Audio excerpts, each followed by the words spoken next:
Welcome to today's webinar. My name is Graham Ewing, and today we are going to cover tax strategies for giving to charity.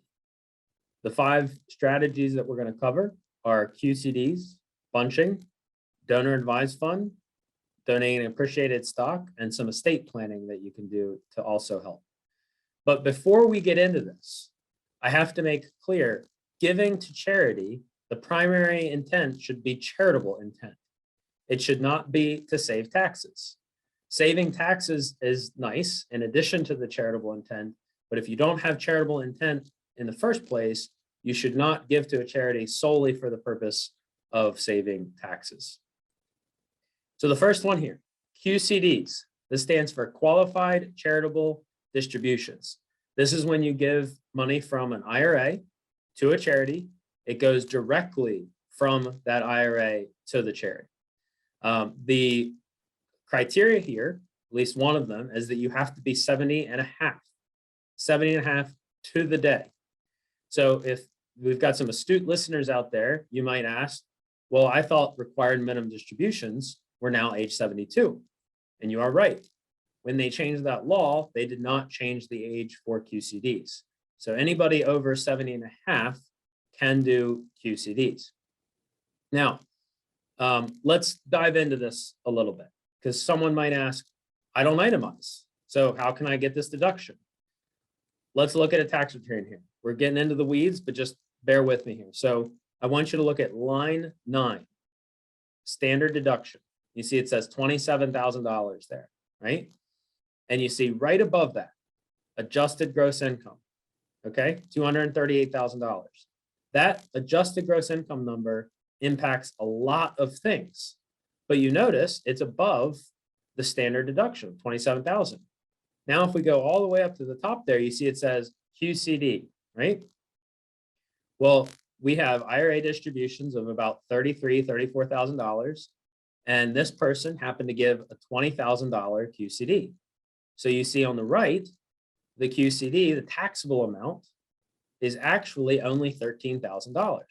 So that QCD of $20,000 gets reflected on that section of the tax return. So if you go down again to line 9, you see this has nothing to do with itemizing or taking the standard deduction. It has everything to do with it coming directly from the IRA and coming and you having to be over 70 and a half. Now, one last thing on these QCDs. When you do one, your custodian does not report it on your 1099. So when you're talking to your tax preparer, it's very, very important that you notify them that you made a QCD, because there's nothing on the documents you give them that will indicate that. It gets missed a lot, and we don't want that to happen to you. So someone might say, I'm not 70 and a half years old. You know, what can I do if I'm not 70 and a half years old? So that takes us to another strategy for anybody to do called bunching. And that is when you combine multiple years of charitable contributions all into one year. So let's take a look at this. Many people don't do bunching.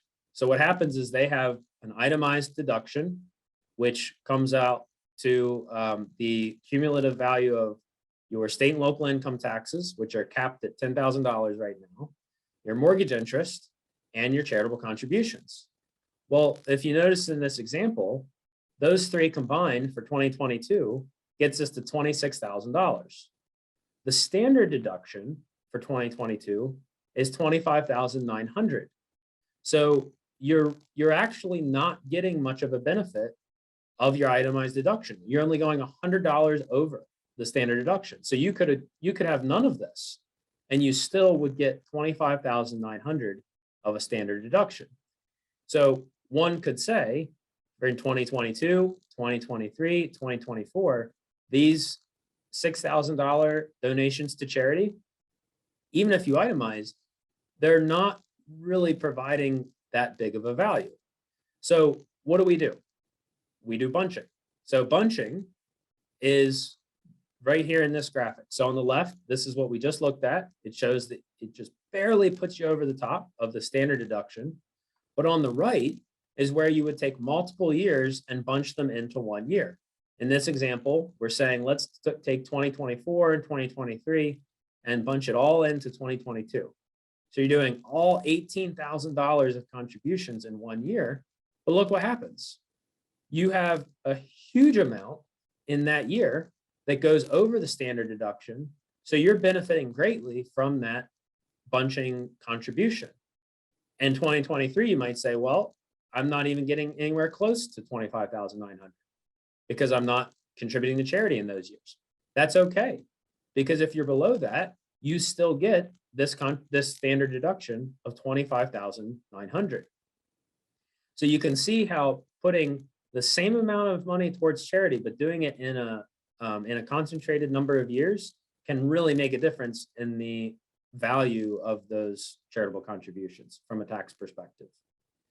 So someone might say $18,000, or however many years put together, I don't want to do that much all at once. I don't feel comfortable giving that much away in 1 year. So enter the donor advised fund. A donor advised fund, if you look at this graphic, it's where the taxpayer takes their cash or their assets, they put it into the donor advised fund here, and in the year they make that contribution, that's when they get the deduction. They could put 18,000, they could put 50, they could put 100,000. There's an unlimited amount that you can put into a donor advised fund. The tax deduction is a little bit of a different story, but in most cases, the amount you put into a donor advised fund in that year, you'll get a deduction in that year. Now, what happens once it's in the donor advised fund, you have most control over when it goes to charity. The reason I say most is because this contribution is irrevocable. You can't say, oh, I want that $18,000 back. You leave that $18,000 in there, but you are able to advise, the donor is able to advise where the funds should go. So you could say, well, I get the deduction all in 1 year. We accomplished that bunching strategy, but I'm going to give $6,000 to charities in 2022, $6,000 in charities in 2023, and $6,000 to charity in 2024. So you have that flexibility while still being able to accomplish that bunching strategy we talked about a minute ago.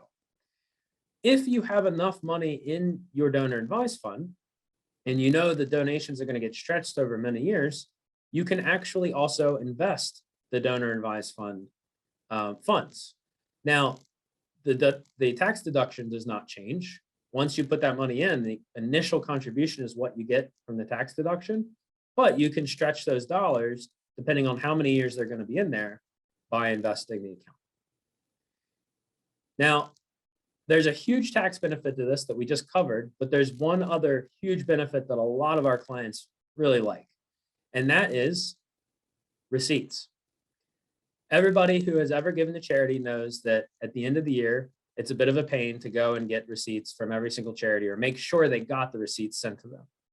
With the donor advised fund, you only need one receipt. And that one receipt is for the contribution you make to the donor advised fund. So you can put the $18,000 in there, and you can eventually, from that donor advised fund, give to 100 different charities. But there's only ever one receipt that you have to keep track of. I know that's an incredible benefit to taxpayers. And for us who prepare many clients' tax returns, I can say we appreciate it as well. But either way, if you do give to the donor advised fund or you give to a charity, these are the rules of the receipts. So on a receipt, we needed to say no goods or services received for this donation. That's important for it to be a qualified donation for tax deduction.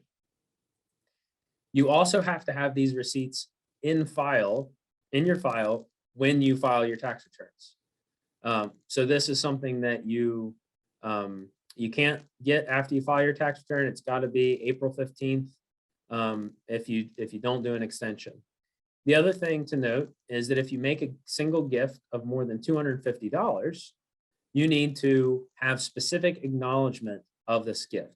There needs to be a date of the contribution on that acknowledgement and an amount for each check. And the last thing here is if you give more than $3,000 to any one charity, you need to have a line item of all the donations you've made, particularly the ones over $250, but all of them on charity letterhead containing the information above, the no goods or services, the specific acknowledgement, and there's charity letterhead on the $3,000 contributions that you make above that. So a lot of things to remember here. Just keep in mind that donor advised fund, it's one receipt, one thing that you have to worry about. So we've talked about a few strategies so far, and the best possible thing you could do is combine them. We got the 1-2 punch here. So we talked about punch number 1. Punch number 2 is gifting appreciated stock. So how does this work?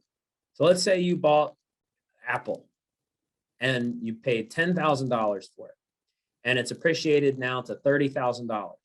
You've got a capital gain in that position for $20,000.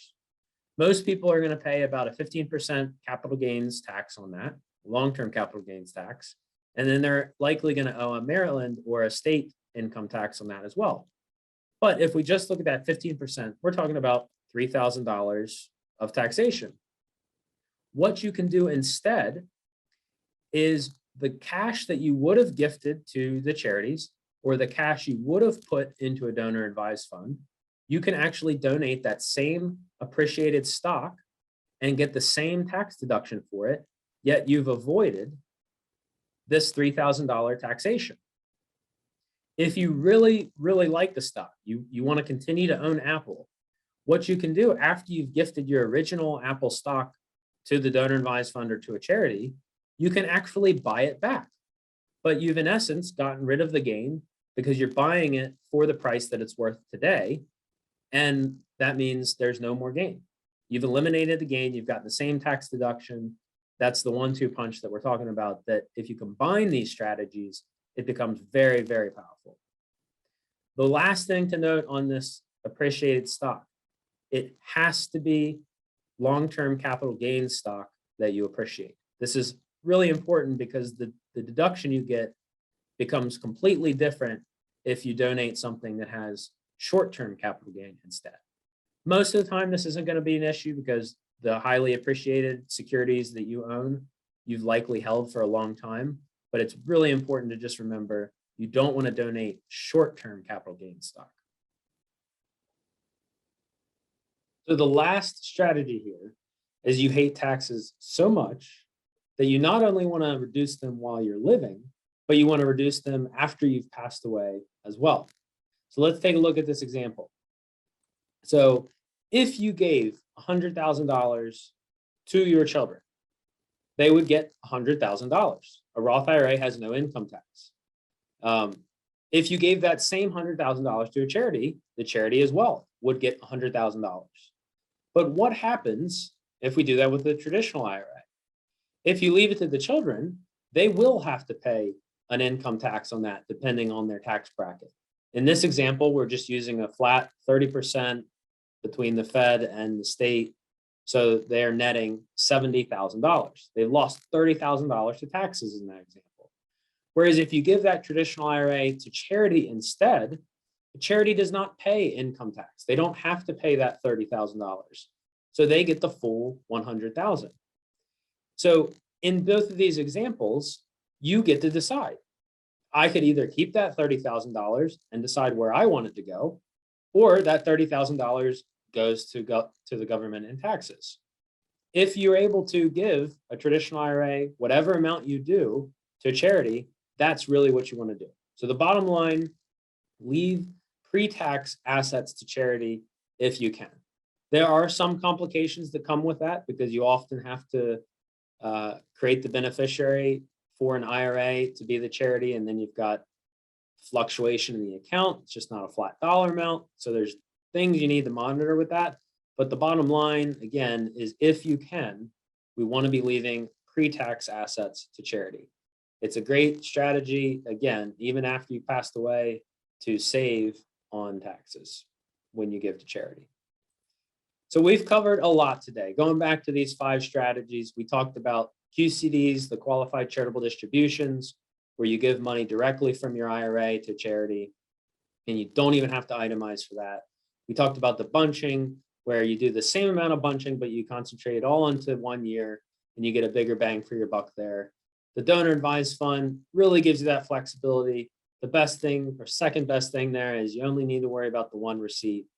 Donating appreciated stock, it helps you save the tax on any gain you would have had, but you're getting the same deduction. You can buy the stock back. It's a really powerful strategy when you combine it with the others. And the last thing there is that estate planning. Think about what assets, not just the dollar amount, but what assets do I want to go to charity to make them stretch the most. So I want to say thank you for joining us today. If you have any questions at all, you're welcome to email us at info@financialconsulate.com. You can email me at gewing@financialconsulate.com, or if you're already a current client, feel free to email your wealth advisor for any questions pertaining to your situation. Thanks again for joining, and we hope to see you at the next one.